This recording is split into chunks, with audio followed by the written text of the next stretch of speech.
Guys, in this video, we're going to talk about tools, tips, and tricks that we've learned from other trades.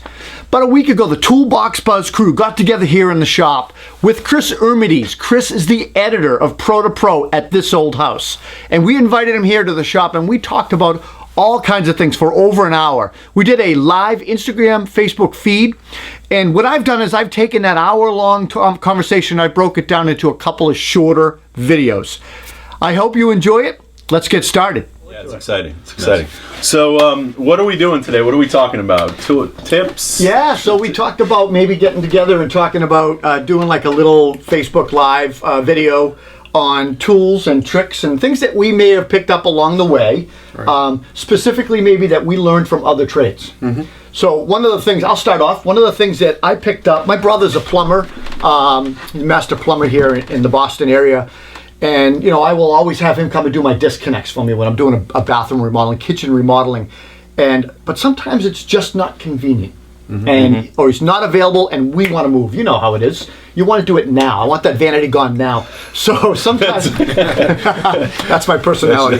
So what we typically do is we use Sharkbite connectors. And you guys have seen these, right? Oh, yeah. So, you know, they're a little pricey, but these Sharkbite connectors, they allow me to basically, as long as I can get the water turned off. Mm-hmm. And by the way, that's a problem sometimes because some of those valves don't always work, and then you need the plumber to shut the whole house down. But these things work great. You know, you have a copper pipe. Usually just clean the pipe a little bit. They have these, what would you call this? Kind of like a berm. A reamer. Is that a reamer? It's like a reamer. Deburring tool. Oh, nice. Deburring tool. I've never seen that. And then you literally press it on, and then you can't pull it off. No. Yeah. It will not come off, and it holds pressure.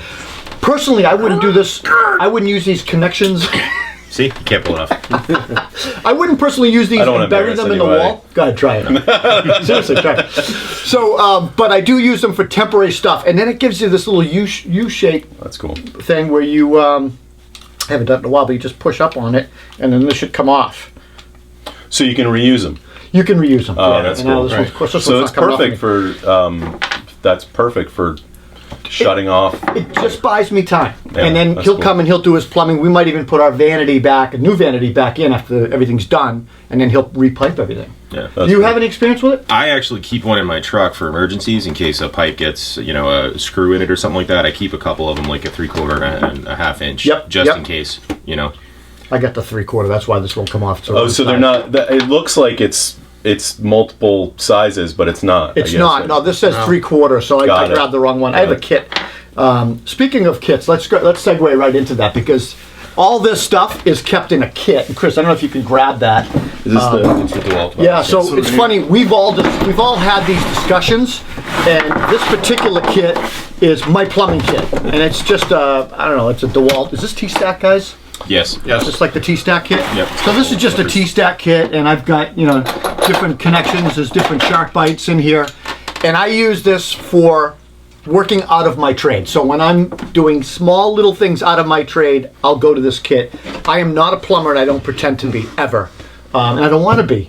But what kind of kits do you guys have? Ethan, how about you? Oh, I've got, like, multiple kits just for carpentry. You know, I've got a kit of fasteners and wall anchors for doing, like, you know, specialties in bathrooms, cabinets. That's a great idea, like molly bolts and stuff like that? Yeah, molly bolts and those GRK cabinet screws, different lengths, you know, because sometimes you really can't go too long if you're, you know, putting on drawer fronts or whatever, stuff like that. So I've got a kit just for that. So just took it off with the right one. GRK has come a long way, right? Oh yeah, oh my gosh, they're screws. Screws are no longer just Phillips head screws, deck screws, or whatever we used to use, drywall and deck screws. Yep, GRK is amazing, and I can't think of it, Timberlock. New construction, but then when I got back into remodeling, I worked with a guy who had a kit for taping drywall. He had a kit for plumbing. And they were all tools. And so it was my first experience of seeing where people have like multiple tape measures or multiple like. I was always of the mind that you just had one thing of everything, and you like, why would you buy more than one? And so he had. You know, he had pliers for just his plumbing kit. He had pliers for just his electrical kit, you know, as a remodeling contractor. And it was amazing. So now I've kind of over the years have been developing that. What kind of kits do you have? So I have one for electrical, I have one for plumbing, I have one for drywall, one for painting, and that's pretty much kind of where I. So I have framing, finish, plumbing, electrical, tile, finish too. Yeah. Exterior siding, fasteners, and deck. Yep. How about you?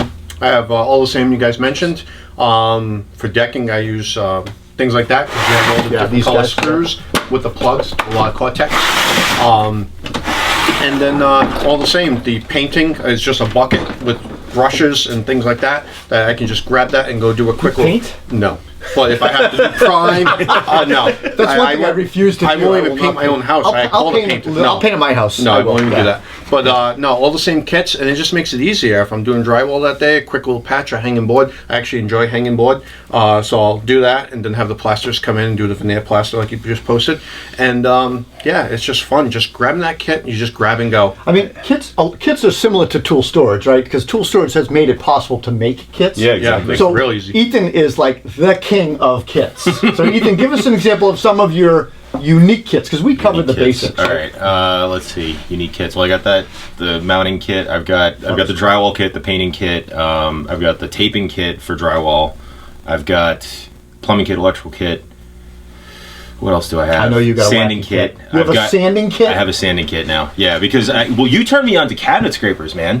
You Yeah, totally yeah, did. And of those course, are me great. being me, I'm like, oh, I gotta Wait, get what is all it? the cabinet scrapers. Cabinet scraper. Cabinet scrapers. Just a scraper. It's just a piece of sheet steel, and you roll it on a hardened steel rod, basically that gives it a little bit of a curled metal. What's it called? You know what I'm talking Yeah, about? knurl. Gives it a knurl. Yeah, a little knurl. There's a edge. burr. A burr. That's what we're looking for. And it does a great job of just taking off the very top layer of whatever. And it's better, I think, for taking off finish a lot of the time, especially like an oil-based finish. Not a hard finish, but because it doesn't clog up like a sander does. Okay. Right? That's Any cool. sandpaper. So you can just kind of take off that top couple layers. I and learned it use that way. It's nice. from my next door neighbor, who was a mentor of mine for years. He's a Finnish carpenter and cabinet maker, and I learned it from him. We were refinishing a table. Okay. And talk about a guy who had final coat phobia. We'd scrape that thing down, we sanded it down, we put like 8 coats on it, and it just wasn't good enough. Yeah. And we'd Oh sand my it down gosh. again. And then I think at one point we scraped it down and started from scratch. He was perfect. Everything had to be museum quality. Nobody lives in that world of museum quality. Everybody thinks they're that good. Nobody works. Nobody's willing to pay for that. There's very few people that'll pay for few. museum Yeah, I quality agree. work. Yeah. Let's talk about another tip. Can you think of anything off the top of your Well, head? before we do that, for 1 second, I wanted to ask. You must have a coping kit. You must. I do. It's kind of in my finished tool bags. I've got, that'd be a finished tool Yeah, bag. it's true. I just figured it's Ethan part would of it, have but like yeah, a separate I've got a one. coping saw, and I've got I cope usually with a jigsaw. So I do coping saw. I'm old school I've got still. I want to files try that still. Collins. Yeah, me too. I have one of those Vito Pro try Pack, it too. the smaller ones. It looks like a bowling bag Yep. kit, and that's my finish kit. I've got all the coping saws, a plane and a couple planes, some files, knives. I have the suction cup to open the cabinet doors. Oh, that's before smart. you have Oh, your nice. That's before really you have smart. the handles That's on great. it, because everybody puts blue tape and the blue tape rips. Yeah. What else do I have in that kit? That's I have cool. a profile finder, with the needles. Yep. I have one over here too. I have Put that one in in my the shop. tile bag. Yep, tile. It's good for everything. Tile kit. Yep, got one. I of those. have, oh my God, what do I have? I have a ton of like unique, weird stuff. Scribes. Yep. I've got some mortise things where, you put it in the hole of the mortise and lock and you can find the deadbolt, strike bolt. Oh, and nice. stuff. I got some stuff like that in my finish kit. That's and cool. I try to keep that segregated. Yeah. So that's it for the video. I hope you liked it, enjoyed it. It was different from what we normally do. Please leave us a comment. Would love to know what you think. If you enjoyed it, give us a thumbs up, hit that notification button, and don't forget to subscribe. We'll see you next time. Thanks.